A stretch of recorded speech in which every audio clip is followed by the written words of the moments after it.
Good morning, everybody. Happy Friday.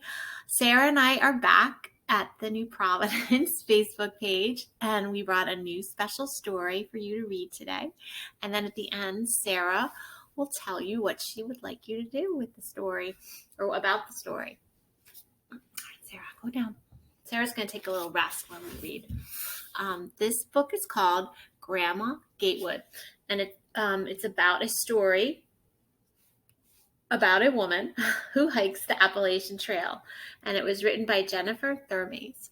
And this story is one I picked out because at my school, St. Andrews, this week, we talked about hiking, and we read a great book called Henry Hikes to Fitchburg, which you could take out from the library or you might even have at home. And so our whole week's theme was all about hiking. Now, I know there are a lot of parks and trails that are closed, but you can hike around your yard. I think yesterday some of my children at school hiked around their house because it was raining and they hiked inside. You can hike around your neighborhood, staying on the sidewalks. And there are lots of different ways to hike. This is a story about a woman, though, who hiked an amazing trail called the Appalachian Trail. And it is a true story. And Grandma Gatewood hiked all the way from Georgia, all through these states, up into Maine, and this story tells her tale.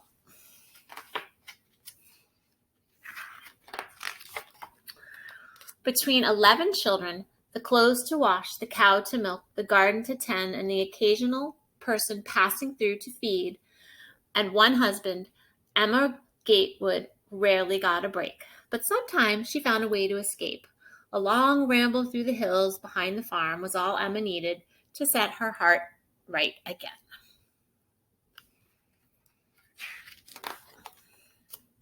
In the spring of 1955, when Emma was 67 years old and her children had all grown up, she left her home in Ohio and she set out to walk the Appalachian Trail. Called the longest footpath in the world, the trail stretched along the mountaintops from Georgia to Maine. Emma had read all about it in a magazine. The magazine said no woman had ever hiked the entire length, and that it was easy. Besides, it was what she wanted to do. Emma didn't tell her family where she was going, but no one worried. After years of hard work on the farm, they knew that Emma could take care of herself.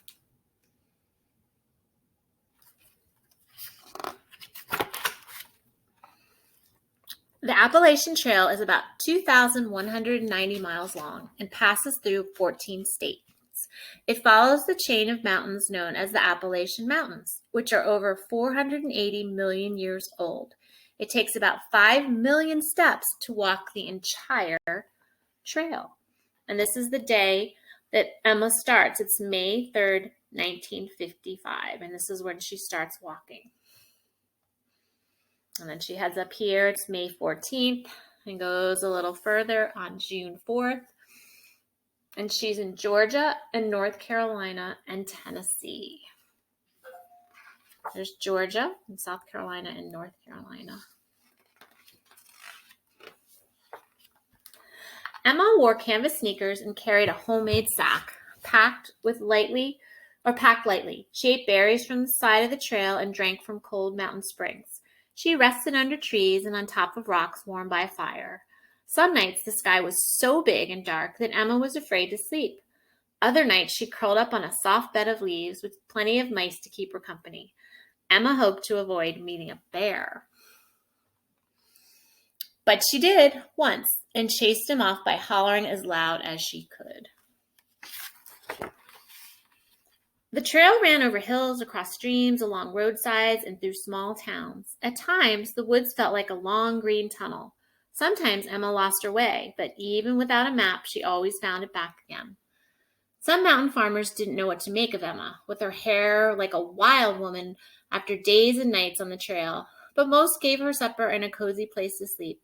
She often found the kindest welcome from the poorest of families.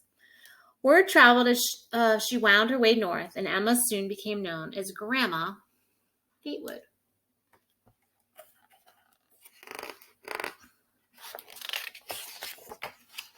Here she is going through Virginia and West Virginia. Harper's Ferry, West Virginia, is the headquarters of the Appalachian Trail. For this reason, it is called the psychological midpoint of the trail. And there she is. She's moving along here.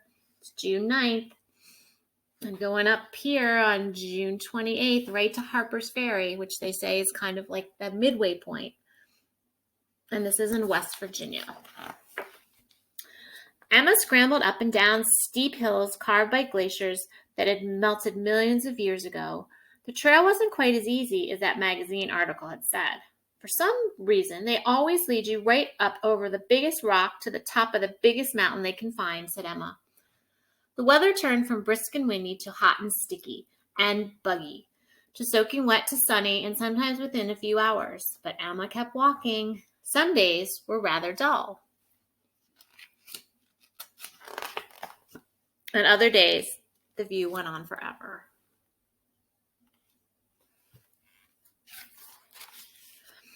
Pennsylvania is known as the state where boots go to die.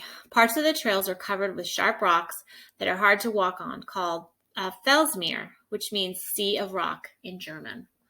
So here she comes. She's coming up here from Maryland, going into Pennsylvania. Now it's July 16th, and then July 28th, she heads into New York. She crosses a tiny bit into our state, New Jersey, too. Rocks tore the soles of Emma's shoes as she held them together with tape. She tried wearing a pair of men's leather boots, but they were too big and clunky and slowed her down. Emma chatted with everyone she met along the way, and when the newspapers heard about her big adventures, reporters met her at almost every stop. Soon it seemed as if the whole country was curious about why an old lady would want to walk all the way by herself. Emma answered, just for the fun of it, and she kept walking. So she's becoming very famous. By late summer, Emma was over halfway done with the trail. She had no idea that a huge hurricane was racing up the east coast. You can see the clouds gathering. The writer Herman Melville thought Mount Greylock looked like a great white whale in the wintertime. It inspired his famous novel, Moby Dick. And here she is. Now it's August, and she's heading up a little bit into Connecticut, Massachusetts, and into Vermont. It looks like there's a big hurricane over here. The storm hit hard. Rain soaked the land, and rivers washed away homes. Trees cracked in the wind, smashing to the ground. Emma didn't hear news of how much damage had been done, since she was deep in the forest. For her, it was just another day of bad weather. She slipped on the ledge and twisted her knee, but kept slogging through the wet mud. She tried to cross a rain-swollen stream, but it was flowing too fast, and Emma couldn't swim. And Emma was tired. Do you think she's going to keep going? I think she's going to meet some people that will help inspire her. She found a crowded shelter with a group of teenage boys from the city. The hut was tiny and damp, but Emma enjoyed their company, and they liked hearing her stories. The next day, they carried her across the stream. She was on her way again, so she's going to keep going. Emma clung to two young men hiking together across a swift-flowing river gorge. She traveled a ways with a troop of Boy Scouts, and she even was invited to tea by a note that someone had pinned on a tree. All along the trail, people helped Emma. But after a while, Sarah's very excited. She was glad to be home again. I think Sara liked that part. The second fastest on-land wind speed ever was recorded in 1934 on Mount Washington at 231 miles per hour. It broke the record book and was the fastest wind they've ever seen. And here she is. She's on August 22nd. She's in New Hampshire into September, going into Maine. And there she goes. She's getting very close to the top. So this is New Hampshire and Maine. Here's Mount Washington, too. That's where the fastest wind was ever recorded.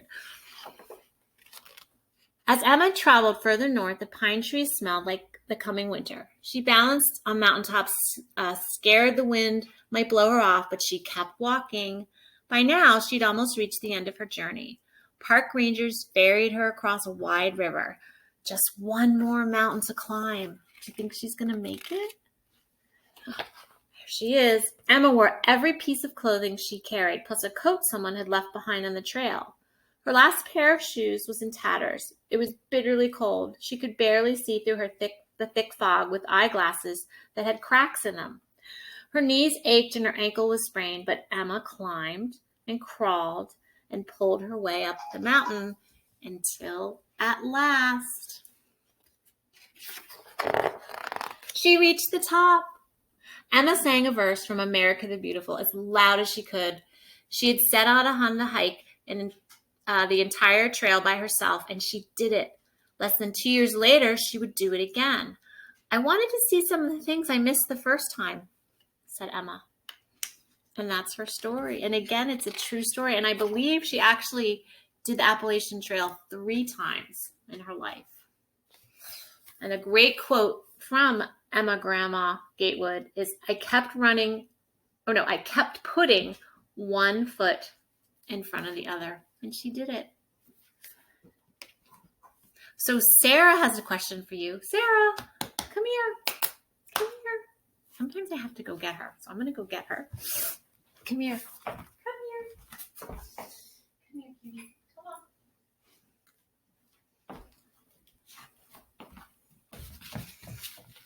on. Here she is.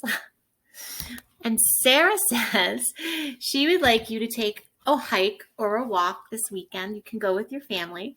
And she would like you to play I Spy. Have you ever played I Spy at home, in your house, or maybe on a trip? So on your hike or your walk, you can look around and think of something and then say, I spy with my little eye, and have something in mind. You could say, I spy something green. And then your family can guess what it is. And maybe it was a leaf, or maybe it was a green bug. And then you can keep playing. Another game that we did with my school children was to do the ABC scavenger hunt on your walk. And Sara says that's a really fun thing to do too. And you can go out and start with the letter A and look for something that starts with the letter A. We did it and we found an acorn. Then you can look for something that starts with the letter B and see how far you can get. We got all the letters of the alphabet except we got stuck with X. So maybe you can find something and you can let us know. You can put it in a post on our Facebook page. So we hope you had a great time reading that story. It's very inspirational that someone did that. And we hope that you have some great hikes this weekend, no matter where you go. And we'll see you next week. Bye. Sara, say goodbye. There she is. Up here she comes. Come here. Come here. All right. Have a great weekend, everybody.